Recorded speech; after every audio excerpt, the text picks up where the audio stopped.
Hello, friend, and welcome to the 10-Minute Mind Shift Podcast. I'm your host, Janet Cagle, certified life coach, business strategist, and lover of all things related to up-leveling my life and yours. My goal is to help you experience a mind shift that gets you one step closer to your goals, whatever they are. My goal is not to keep you wrapped up in self-help all day, just 10 minutes. And who doesn't have 10 minutes, right? Hello, my friends, and welcome back to the podcast. This is episode 26. What's the point of goals anyway? I love goals. I love everything about goals, but I get it if you don't. And that is why I am here for you. I got a great question from a listener a few weeks ago, and that is the genesis of this episode.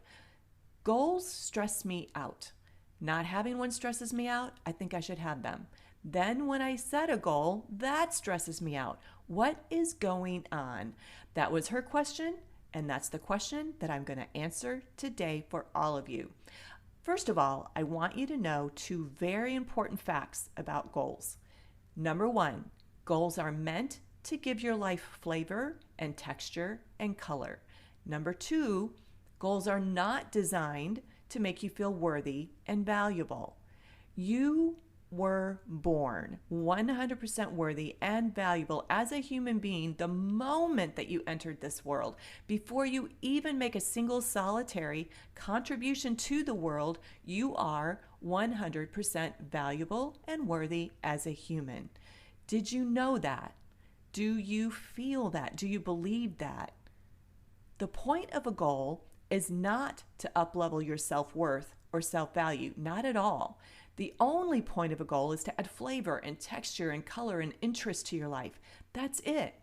The point of a goal is to keep you on the path of learning and growing and stretching yourself into your full potential, but not so that you can feel more valuable. I think as humans, we get very confused about how to set goals and what we should make that goal mean, or why we should even do a goal in the first place.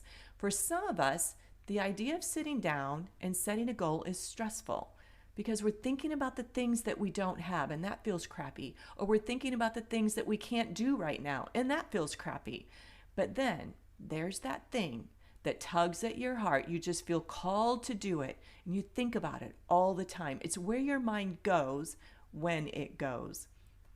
One of my very favorite things to coach on is to walk someone through the process of identifying that thing that they want to create, attract, invite, achieve, or experience, and help coach them into bringing all of that into their reality. Many times, my students will have these goals that they want to achieve so that someone will be proud of them or that they will feel valued and worthy and important. Here's an example. One of my goals several years ago was to be the champion in a Western Dressage World Show and win a buckle, but it was driven by lack of value and my self-worth as a horsewoman. It was born out of comparing myself to other riders. I compared my talents to their talents, my horses to their horses, my experience to theirs. You name it, I compared myself to it.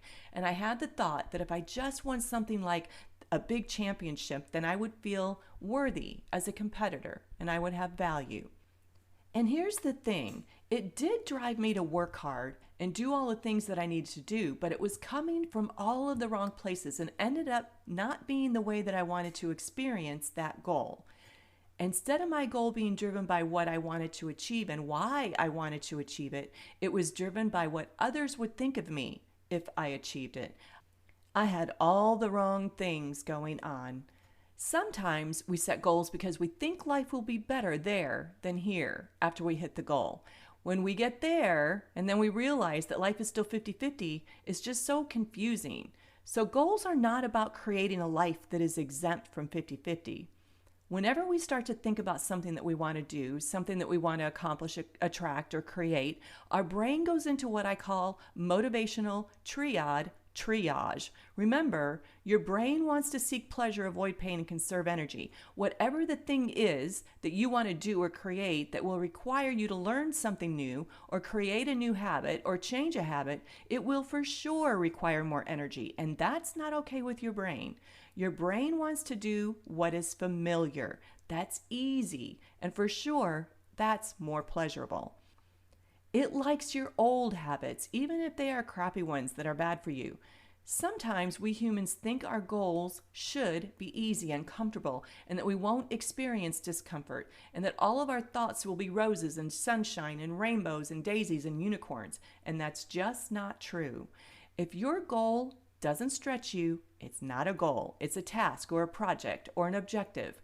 Goals are designed to make you step out of your comfort zone, teach you the things you don't already know, but they should also energize you. They should make you grow, create an impact in your life. They should evolve you. So hopefully that explains why once you set a goal, you might feel a range of negative and even indulgent emotion.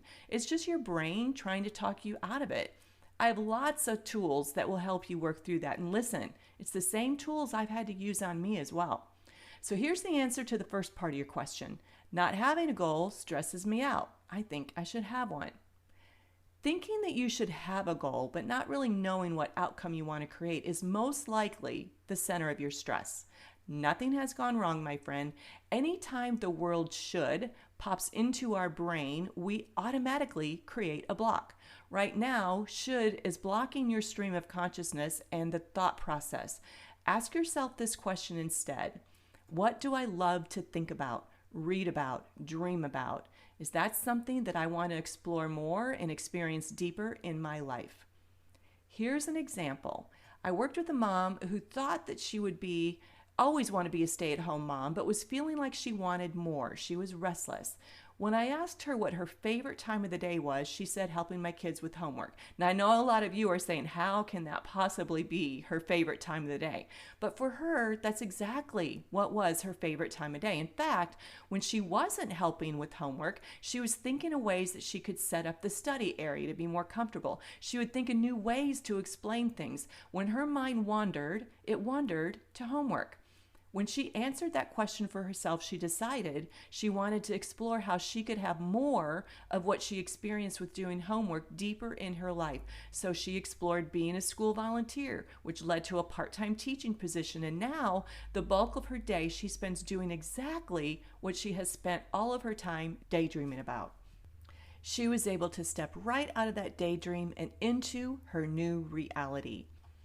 I hope that this has been helpful and useful to you. And if you are ready to take this work to the next level, let's get going on your goals, my friend. All right, I hope that you have the best week ever.